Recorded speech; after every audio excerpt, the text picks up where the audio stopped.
Yam Brahma Varunendra Rudramarudastunandi Divyaistavaihi Vedai Sangapada Kramopanishadaihi Gayanti Yam Samagaha Dhyanavasthita Tadgatena Manasa Pashyandiyam Yogino Yasyantam Navidussura Suraganaha Devaya Tasmai Namaha Om Sruti Smriti Purananam Alayam Karunalayam Namami Bhagavad Padam Shankaram Loka Shankaram. We are continuing the discussion Shankaracharya's refutation of Jnana Karma Samuccayavada, the school of philosophy which upheld the view that the central theme of Bhagavad Gita is Jnana Karma Samuccaya, that is a combination of knowledge and rituals. Shankaracharya wants to establish the fact that the central theme of Bhagavad Gita is pure Jnanam, that is the view of Advaitins. So the discussion is related to one famous verse in the Bhagavad Gita. It comes in the 3rd chapter.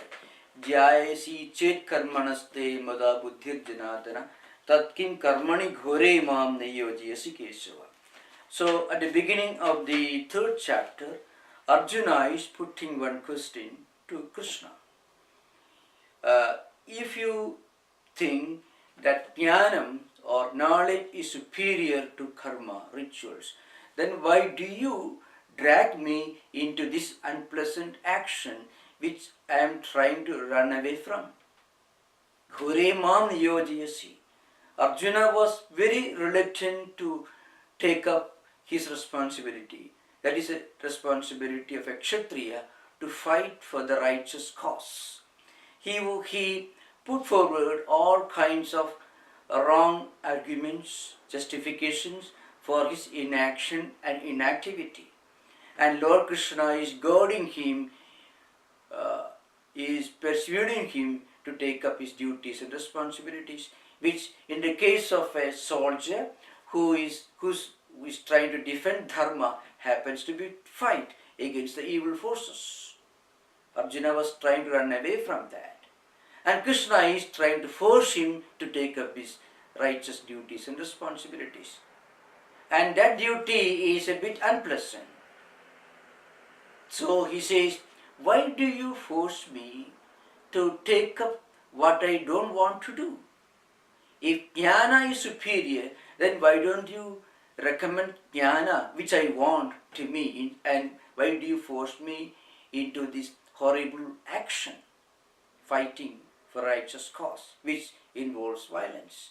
So, Jaisi chet karmanaste mada buddhir janardana tatkim karmani ghore mam niyojyasi kesva.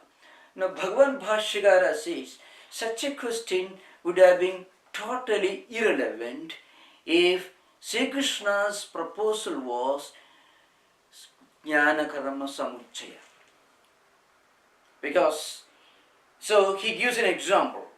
Because if Jnana and Karma together are recommended, then naturally Arjuna would not have asked this question. Why do you force me into action instead of recommending the path of Jnana for me? So Bhashyagara is giving a very interesting example from Ayurveda. Nahi pitta prasamanarthino vaidyena madhuram shidam cha bhoktavyam idi upadishte tayoho anyadarat pitta prasamana karanam bruhi idi prasnaka sambhavati. Now, suppose a doctor recommends to a patient who is suffering from, let us say, violations. If the doctor recommends a kind of food or a medicine which is both sweet and cold, then no patient will ask a counter question to the doctor. Which of the two will help me to cure this disease? Because the doctor is prescribing a mixture of something that is cold and also sweet. So no patient will ask a question, what aspect of the medicine is going to cure my disease? Whether the coolness of the food or medicine, or the sweetness, because both should combine. So jnana karma samuccaya can never be considered as a central theme of Bhagavad Gita. This idea is emphasized again and again. Again, Bhashyagara continues, Atha Arjunasya Bhagavad Ukta Vachanartha Viveka Anavadhara Nimitta Prasna Kalpayit Tathapi Bhagavada Prasnanirupam Pradivachanam Deyam Maya Buddhikarmano Samuccaya Uktaha Kimartham Itham Tum Bhranta Asi Iti. Now, suppose somebody argues that Arjuna could not fully understand the meaning of Lord Krishna's teaching. So, due to misconception of Lord Krishna's teaching, Arjuna raised such a question. Then also, Lord Krishna would have certainly given an appropriate reply. What's the reply? I already taught you jnana karma samuccaya. Then why do you ask me such a question? This should have been the answer from Lord Krishna, but that is not the answer from Lord Krishna. So, in fact, the answer is something different. Lord Krishna tells him, Lokesmin dividha nishtha pura prokta maya anagha jnana yogena sankhyanam karma yogena yoginam. This is Lord Krishna's statement.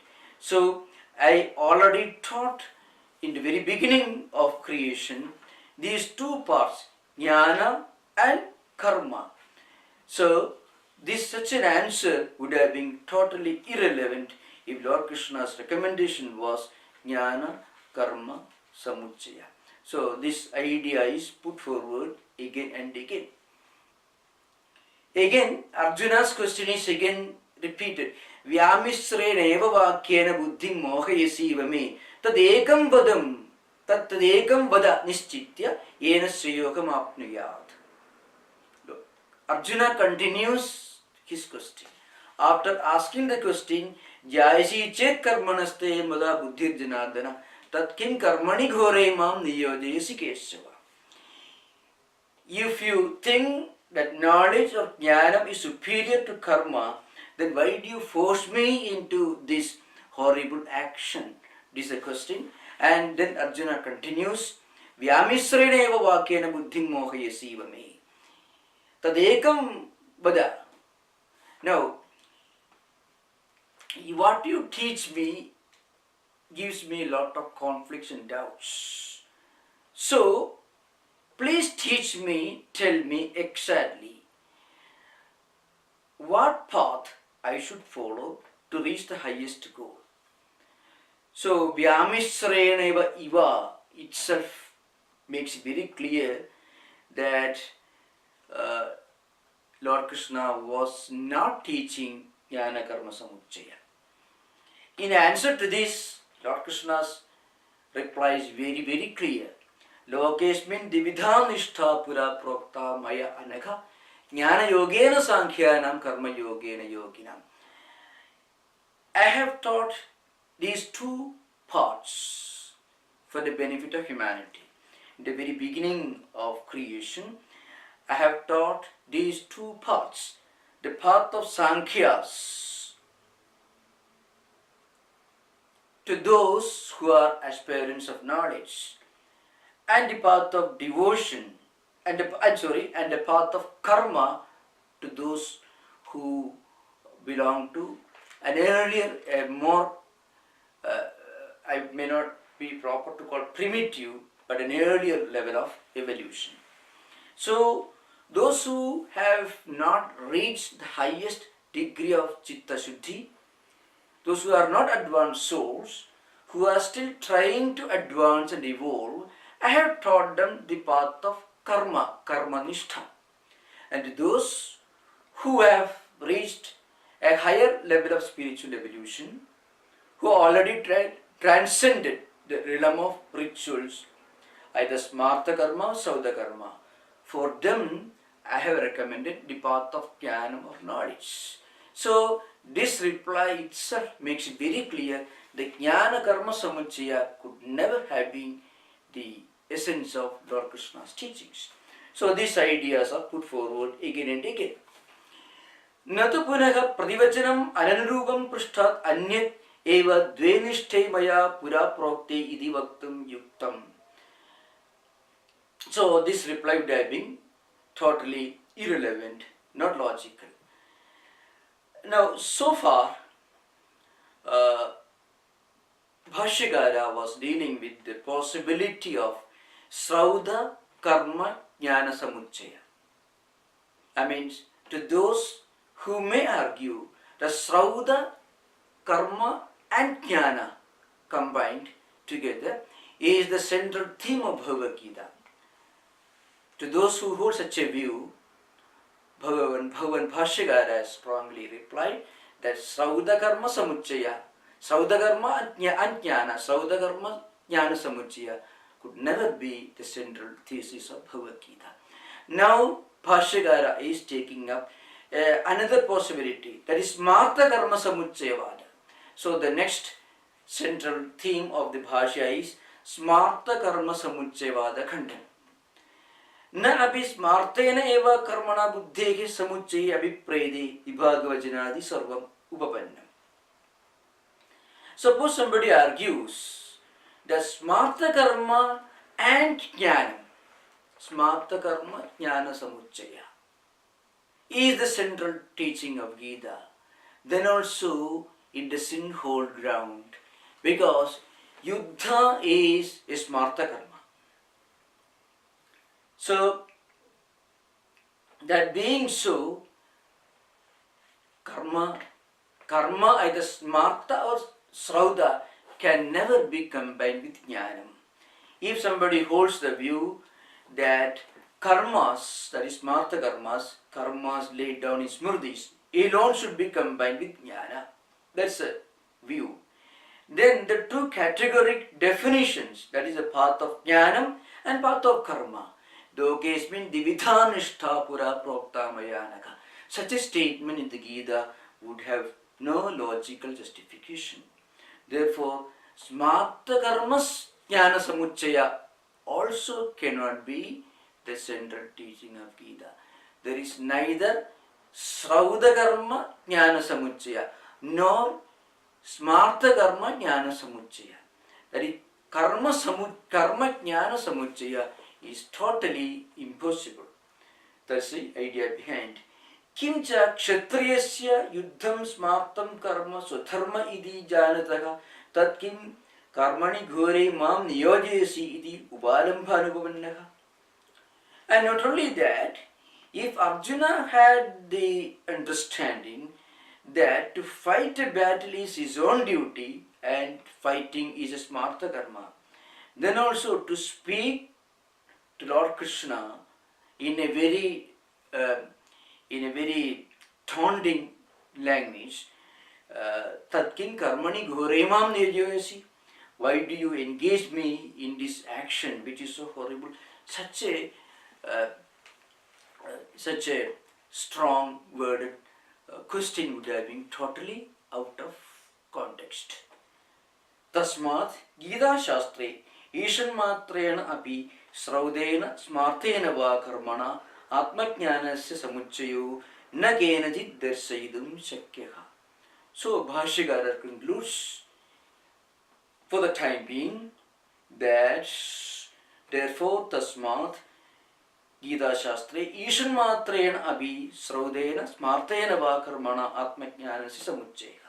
The combination of knowledge, Atmajnanam, and karma, either Srauda karma or Smarta karma, is totally impossible. Srauda karma stands for Agnishtoma, Aptoryama, Vajapeya, or Swimetha, or any of these Saptahaviryajna that which are recommended in the Vaidika Karma Kanda. And Smarta karma are mostly ethical duties and responsibilities which are recommended, which are prescribed in the Smriti literature. So there can never be a combination of either Srauda karma and Jnanam or Smarta karma and Jnanam. That is a central thesis which is strongly emphasized again and again.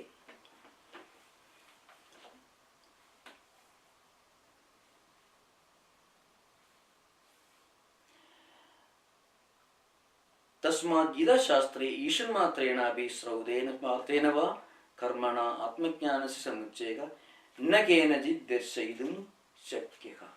So, this is one aspect of Jnana Karma Samuchevada Khandana, the refutation of Jnana Karma Samuchevada.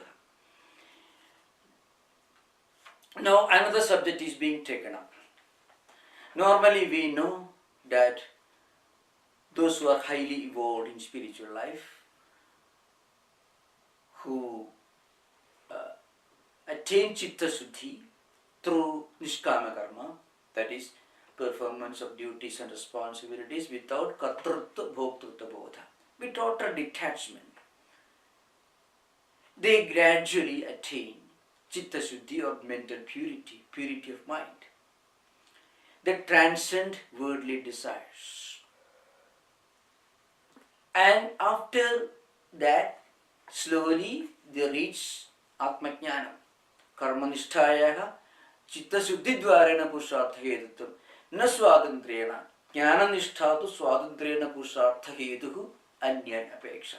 Central point in the Bhashya tradition, Bhashya literature. Karmanishtha will take us to moksha prapti or liberation. Na swatantrena, not directly, but through first taking us to the stage of mental purity. If we constantly do all our duties and responsibilities with total detachment, without thinking that we are the karta, we are the doers of our actions, and we are the bhoktas, we are going to enjoy the results of our actions. If we give up this attachment, then slowly our mind becomes pure. The accumulated prarabdha karmas may get exhausted, and agamiga karmas will not be accumulated, because when we perform our duties and responsibilities without any attachment, with the total conviction that we are we are not the either karta, we are not the doers or enjoyers of our actions or the results, then naturally mind becomes pure.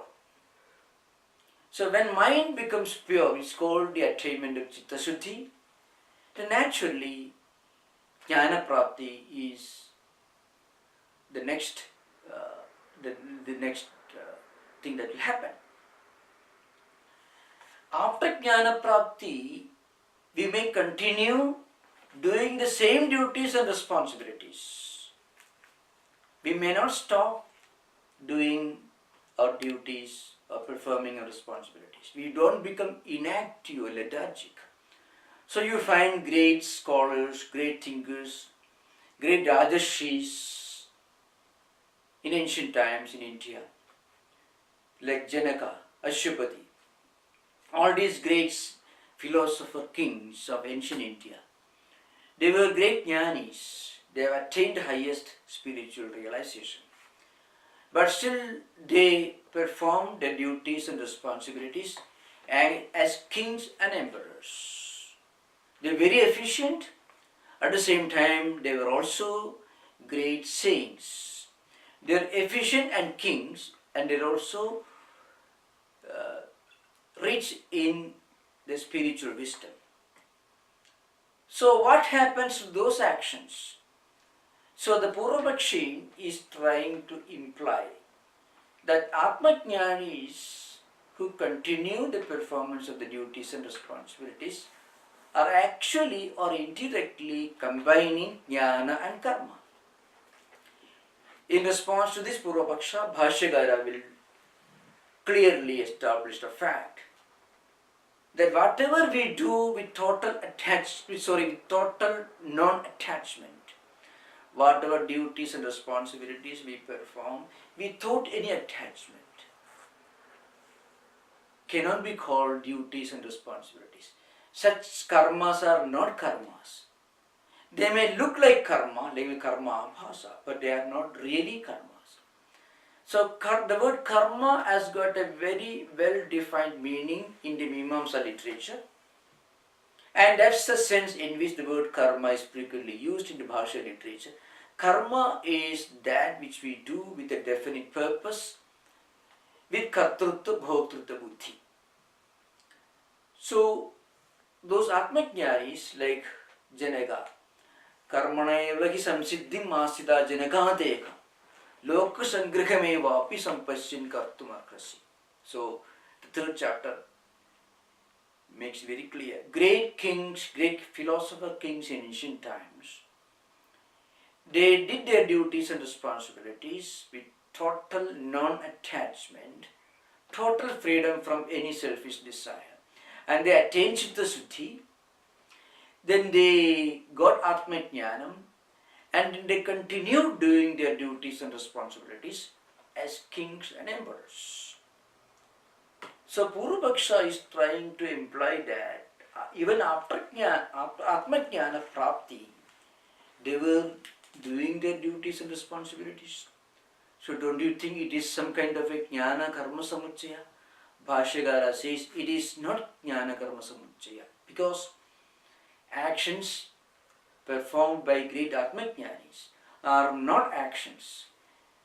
They may appear to be actions, but they are not actions. So great sages and saints and incarnations like Sri Ramakrishna, Vivekananda, Shankaracharya, Buddha, all these great spiritual personalities, they worked very hard for the good of others, but with total non-attachment, without any attachment, without any selfish desire.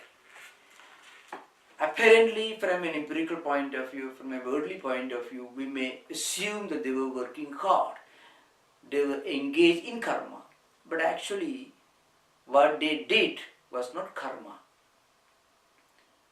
because they performed their duty, they continued doing their duties and responsibilities without any attachment. So it is not karma.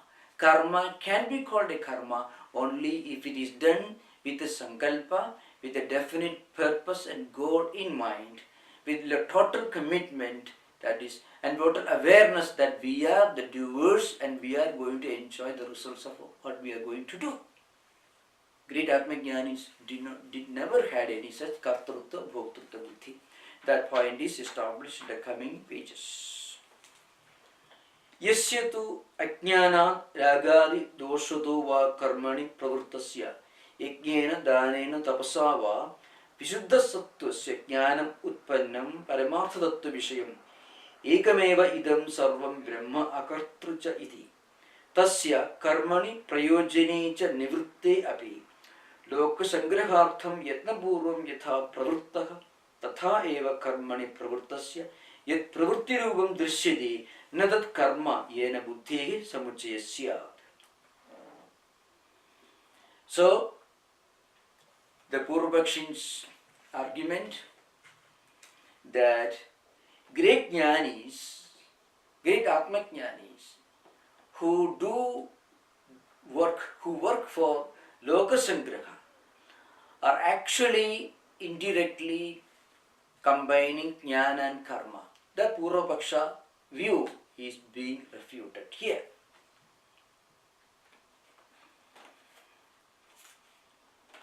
So the discussion continues.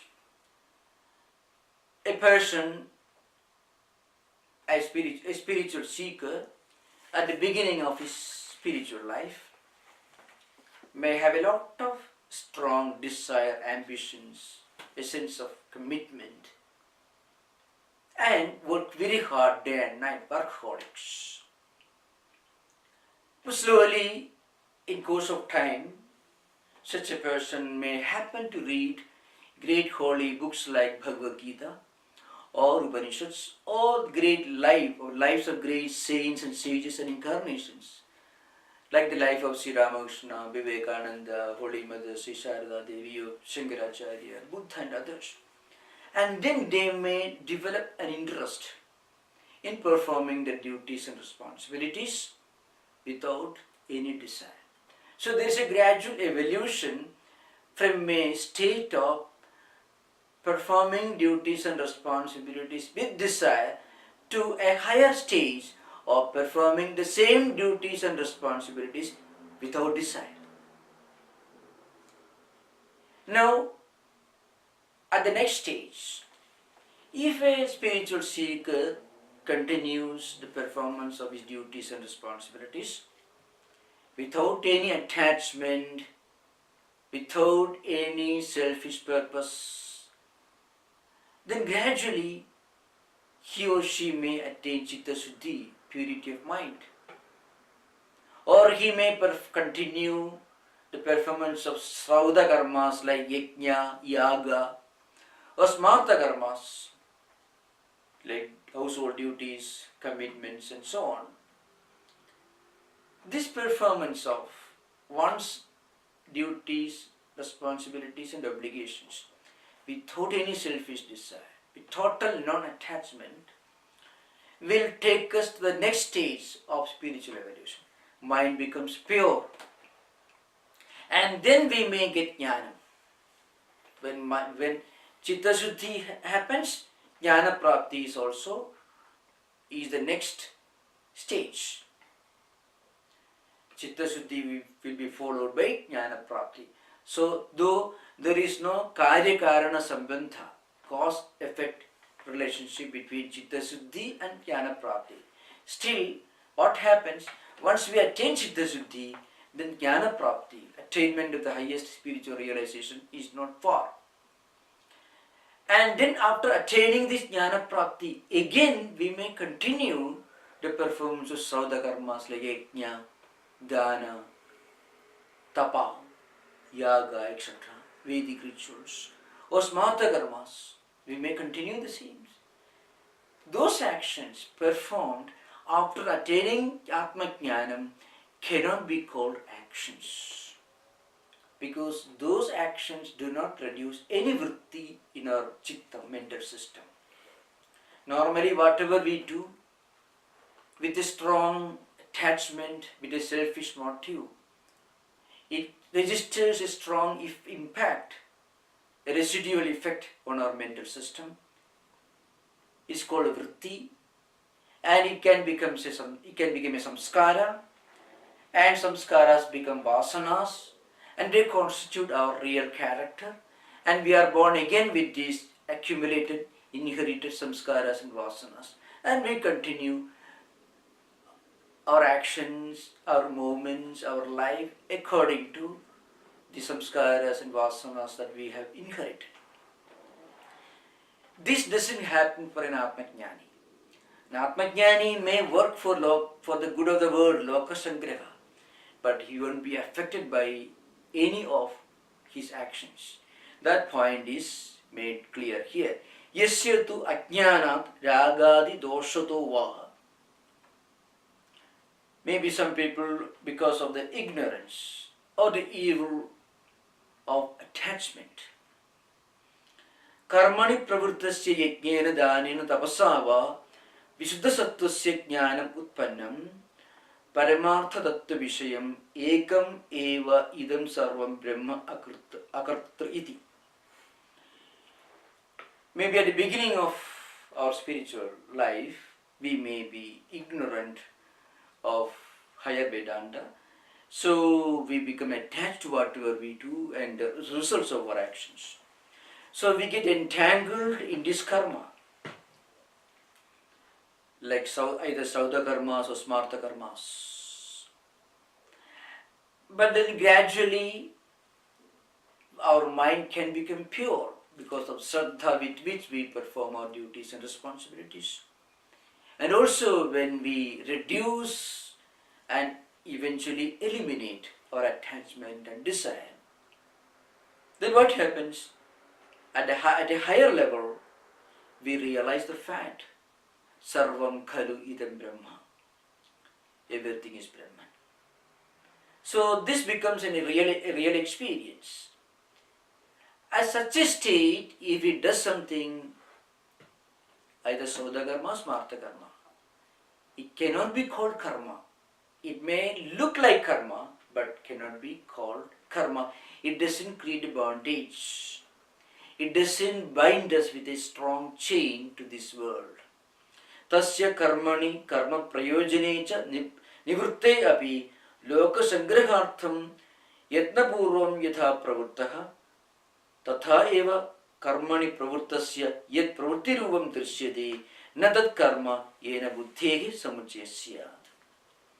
Such a person who is free from all obligations and who has no desire for the results of his or her actions may continue to be active in the field of karma. All the great spiritual teachers of the world, with Shankaracharya himself who writes these words, Sri Ramakrishna, Vivekananda, many great spiritual teachers, they work very hard not for fulfilling any of their selfish desires, but for the good of the world, for the welfare of the world. Even if such a spiritually advanced person appears to be always active, still it is not action. It cannot be regarded as combining jnana and karma, because what a jnani does is not karma. It may appear to be a karma, but it can never be called karma. That's why Bhashya says, no. Tasya karmani karma prayojane cha nivrutte api. So, he has no desire for any of the results. Still he may be active. Yatha bhagavado vasudevasya kshatra karma chestidam na jnayena samuchiyade purushartha siddhaye tadvat phalabhisandhya ahankara abhavasya tulyatvat vidushara. So, here of course Lord Krishna himself says in the Gita, Name parthasti kartavyam trishu lokeshu kinchana nanavaptam avaptavyam varte evacha karmani. It comes in the 3rd chapter. Lord Krishna himself says, he was the supreme jnani. I don't have any obligations or duties or responsibilities in any of the 3 worlds. And there is nothing that I want to attain. There is nothing that I have not attained. Still, I am always engaged in action. Name mama partha na asti na vidyate kartavyam trishu abhilokeshu kinchana kinchitapi. Kasmat na anavaptam apraptam anaptavyam prapaniyam tathapi varte evacha karmani aham. Varte evacha karmani. Bhashyakara says, there is nothing that I have attained, Lord Krishna says. So the commentary by the Bhagavan Bhashyakara says, Name partha na asti na vidyate kartavyam. And na apraptam, na vaptavyam. Nothing that I have not attained, nothing that I want to attain. Still, I am always active. And Lord Krishna gives the answer. Why should a great jnani, a great incarnation, though he is the embodiment of the highest supreme realization, he has attained knowledge that he is akarta, abhokta, atma. Still, he is always active. Yadi hyaham navarteyam jadu karmani adantritaha mama vadma anuvartande manushyaha partha sarvasyaha. It is for the good of others, as an example to others. Lord Krishna says, if I do not do my duty, then what happens? People who look upon me as an ideal, those who follow my path, may become totally inactive. And that will be a disaster for the rest of the world. Therefore, the highest jnanis the highest men of spiritual realization, even after attaining the highest jnanam, are always active, but they are not working for their own good. They are working for the good of others. They are working for the welfare of the whole universe. That's the main difference here. So, tasya karmani karma prayojane cha nivritte api, such a jnani, he is completely free from any desire, any sense of purpose, any plan, because there is nothing for them to attain. Still, lokasangrahartham yatnapurvam yatha pravruttaha tatha eva karmani pravrittasya. Yat pravrittiruvam dushyate na tat karma. It's not karma. It may appear to be karma, but it is really not karma.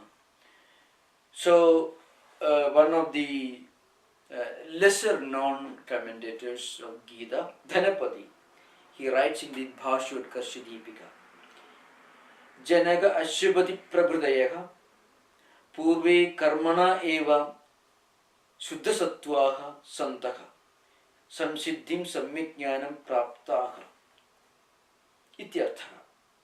He continues, Kshatriyaha Karmana Eva Samsiddhim Moksham Gandham Astitaha Pravurtaha Sravanadi Sadhyam Jnanadishtham Prapta iti. So what a Brahmana or what a sannyasi, Brahmana he means Brahmajnani in that sense, or a great yogi attains through Sravana, Manana, Nididhyasana, Samadhi, etc. The same result can be attained by a Kshatriya by the performance of his duties and responsibilities with great diligence and enthusiasm, but without any selfish purpose and without any attachment. Because if a Kshatriya like Arjuna performs his righteous duties and responsibilities without any selfish purpose, he will not do anything evil. An unselfish man, an unselfish person cannot do any evil for others, for the world. So, if a Kshatriya performs his duties and responsibilities, he can attain the same highest spiritual realization which a yogi attains through Saravana, Manana, Nididhyasana. Any action, any kind of engagement in activity without a selfish purpose and without any kartrutta bhoktrutta buddhi, without any attachment either to the work or to the results of work, can slowly take us to the Chitta Shuddhi state and finally to Jnana Prapti and eventually can take us to the highest liberation or moksha. So that point is very clearly stated here.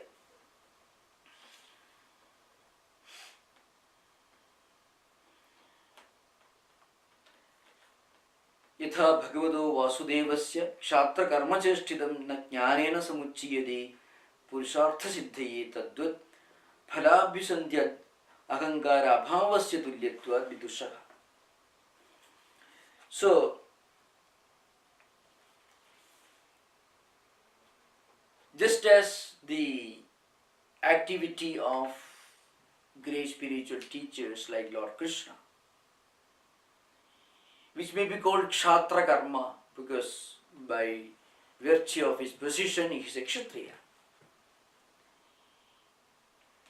It may not be called Jnanam, may not look like Jnanam at the beginning, but still it is a Purushartha. It can slowly take us to the highest spiritual realization through Chitta Shuddhi, Jnana Prapti.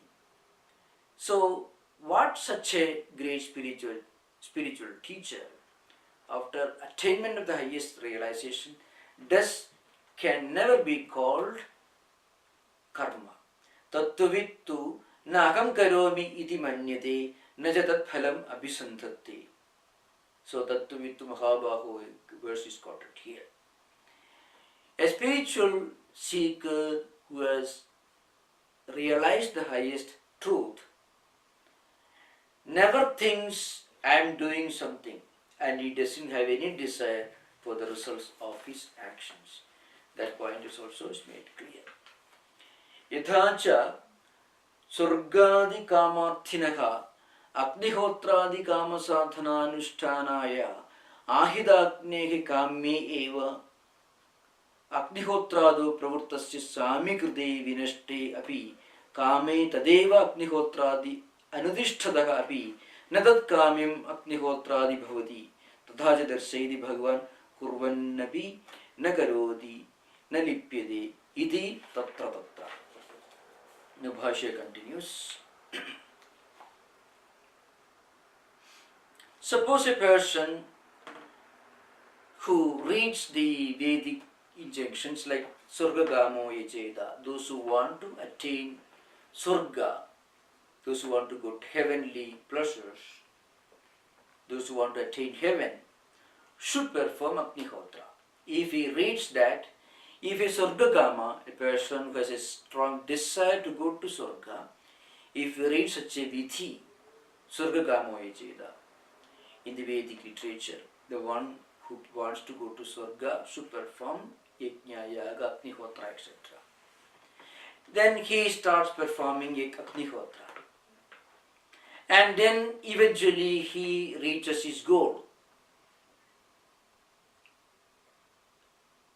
And then what happens?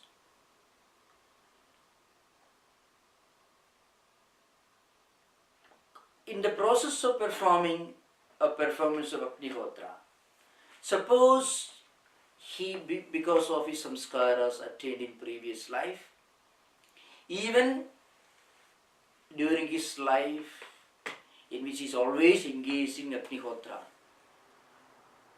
he happens to attain Chitta Shuddhi. I mean, after finishing the preliminary rites, rituals, even if his desire to attain Surga suddenly disappears. That means in the course of performing Vedic rituals for attaining Surga, heavenly comforts, even in the course of being engaged in those rituals, if that person suddenly transcends those desires, if his desire for Surga Prapti disappears, then whatever rituals he performs after the disappearance of those desires cannot be called Kamya Karma, because he has not desire. So, it is not action that decides the quality of action, it is the mind, it is the purpose or the lack of purpose behind that determines the quality of action. It is not the physical nature of what we do that counts. It is rather the mind, the attitudes with which we perform, we engage in our activities that really matters in spiritual life. So that point is very, very clear. So it is a very interesting example. Suppose a person, normally householders, reads a vidhi, an injunction in a Vedic, in the Karma Ganda. That means Surgagamo Yajeda. If you want to go to Surga, then you should perform Agnihotra, you should perform Vedic ritual. And then he starts perform this performance. Even while being engaged in this performance of Vedic ritual, suddenly he transcends that state of mind. If he becomes completely free from any desire, if all desires for going to heaven disappear, then from that time onwards, whatever he does cannot be called Kamya Karma. It is called Kamya Karma only so long as he has a strong desire to be attained through the performance of that karma. The moment that desire disappears, it can never be called kamya karma. Abhi na tat kamyam agnihotradi bhavati. So even Agnihotra ceases to be kamya karma the moment all desires vanish, disappear from our mind. So long as we have no desire, so long as we have no attachment, either to the karma that we perform or the results of the karma that we perform, so long as we are completely free from any attachment, then whatever we do, it will not be called karma. It cannot be called karma because that karma does not produce a result. Tathacha darsayati Bhagavan kurvannapi na karodi na lipyade idi tatra tatra. So there are quotations from other chapters in this context.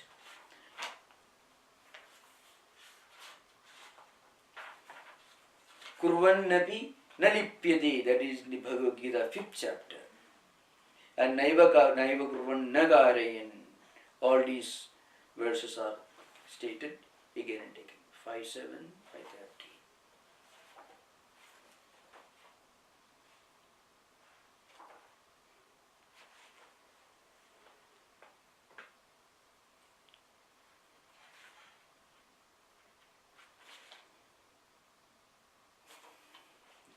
So, yoga yukto vishuddhatma vijidatma jidendriyaha sarvabhutatma bhutatma kurvannapi na lipyate. Those who are linked to yoga, those who are performing everything as a yoga, karma yoga, and those who are pure in mind, those who are completely conquered their kartrutta buddhi and have completely subdued the senses, and who look upon themselves as the Atman, the Brahman that is omnipresent, that is present in everything, that is immanent and omnipresent. Such a person or such spiritual seekers will not be tainted by whatever they do. Whatever their indriyas or senses do will not have any effect on their mind. That's the idea behind. Yaccha purvaihi purvadaram krudam karmanevi samsiddhim astidajane gadeha idi tattu pravibhajya vijneyam. So there are, of course, quotations from other chapters here. So evam jnatva krudam karma purvairavi mukshubhihi kuru karmaiva tasmattu purvaihi purvadaram krudam. So those who perform their duties without any of these attachments, those who have given up all their ego, whatever they do will not have a binding effect, will not bind them. That's the idea behind. Now, Purva Pakshini is asking us question, Tat Katham, how does it happen? So, how do you understand this difference? Yaccha purvaihi purvadaram krudam karmanayavik samsiddhi masda janakadaka idi tattu pravibhajya vijneyam. So, here Bhashyakara says, so these statements should be understood in their proper context, in their proper appropriate context. So Purva Pakshini asking the question, Tat Katham, how to understand this in this particular context, Pravibhajya Vijneyam. In answer to this, Bhashya says, Yadi tavat purve janaka teha tattvavidaha api pravritta karmanaha syuhu te logra sangrahartham guna guneshu vartandi idi jnanena eva samsiddhi mastitaha. Karma sannyase prapte api karmana saha eva samsiddhi mastitaha na karma sannyasam kritavanda idi esartha. So here is a reference to ancient kings and emperors like Janaka. There was a philosopher king mentioned in the Brihadaranyaka Upanishad. They were great Tattwajnanis and they were always active. Though they were great rulers, always active, always efficient, still they never thought that they were engaged in action. They never thought they were the Indriyas. Normally, when we make a statement, well, I am doing this work, actually the work is done by the senses and mind together. The mind and senses come together, we do a work. And mind is only reflecting medium for Atman. So actually all actions are done by senses. So when we normally make a statement, I am doing this, I am engaged in some kind of activity, it is the indriyas, or which is the senses, which are actually involved in action. So we identify ourselves with the indriyas, which are engaged in action. We forget the fact, or we are not aware of the fact that we are the Atman, which is beyond kartrutva and bhoktrutva, which is by its very nature akarta. So the akartrutvam, the non-doership of Atman, is forgotten, and we identify ourselves with the indriyas, which are always active. But great philosopher kings who were always working, doing their duties and performing their responsibilities as kings and emperors, had already attained the highest Atmajnanam. So, yadi tavat purve janagadeha tattvavidahapi, they were great tattwajnanis, pravarta karmanasya, they were always active. So, what was their purpose? Lokasangrahartham, for the good of others, for the welfare of others, welfare of the whole world. So, they always thought guna guneshu vartanti. These indriyas are engaged in different indriyarthas, vishayas, gunas. That was their conviction. They were fully aware of the fact that they are the Atman. And they thought the actions are being performed by the indriyas. Guna guneshu vartanta idi jnanena eva samsiddhim astitaha. Through this non-attachment and total freedom from selfish desires, they attain Atmajnanam, samsiddhim astitaha. Karma sannyase prapte api. Though they have reached the highest degree of karma sannyasa, because Tattva-jnana is possible only through real karma sannyasa, still they were always active. So it shows it is possible for us to do our duties and responsibilities, even while thinking that we are the Atman, we are not the Indriyas. That's the idea behind. Om Shanti Shanti Shanti. Harihi Om Tat Sat. Sri Ramakrishna Arpanamastu.